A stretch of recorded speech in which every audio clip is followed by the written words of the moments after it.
आता सॅटेलाइट्स या शब्दाचा अर्थ समजून घेऊया. सर्वप्रथम मराठी अर्थ. उपग्रह. सॅटेलाइट्स हा शब्द नाउन म्हणजे प्लुरल फॉर्म ऑफ सॅटेलाइट म्हणून वापरला जातो. मराठीत समजून घ्या. सॅटेलाइट म्हणजे एखाद्या ग्रहाभोवती फिरणारी वस्तू. काही उपग्रह नैसर्गिक म्हणजे नॅचरल असतात, जसे चंद्र हा पृथ्वीचा नैसर्गिक उपग्रह आहे.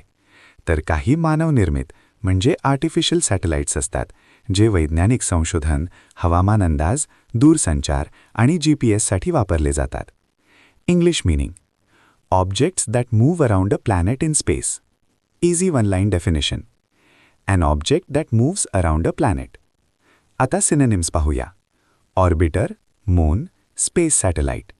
हे शब्द ग्रहाभोवती फिरणाऱ्या वस्तू दर्शवतात. आता अँटोनिम्स पाहूया. Planet, star. हे शब्द स्वतः मोठे खगोलीय पिंड दर्शवतात, जे इतरांच्या भोवती फिरत नाहीत. आता उदाहरणे पाहूया. पहिले वाक्य. Artificial satellites are sent into space by rockets.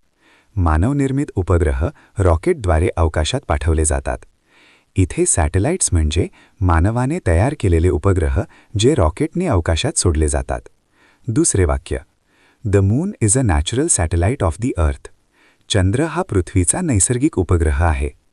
इथे सॅटेलाइट म्हणजे पृथ्वीभोवती नैसर्गिकरित्या फिरणारी वस्तू. आता मित्रांनो, थोडा विचार करा. व्हिडिओ थांबवा आणि खालील प्रश्नाचं उत्तर कॉमेंटमध्ये लिहा. A satellite usually moves around a dash. A. Planet, B. Tree, C. River, D. Road. तुम्हाला इंग्रजी मोफत आणि सोप्या पद्धतीने सुधारायचे आहे का? नियम अकॅडमीचा बेसिक इंग्लिश वोकॅब्युलरी आणि ग्रामर कोर्स पूर्णपणे मोफत जॉईन करा. आत्ताच हा नंबर नियम अकॅडमी इंग्लिश नावाने सेव्ह करा. 9270275060.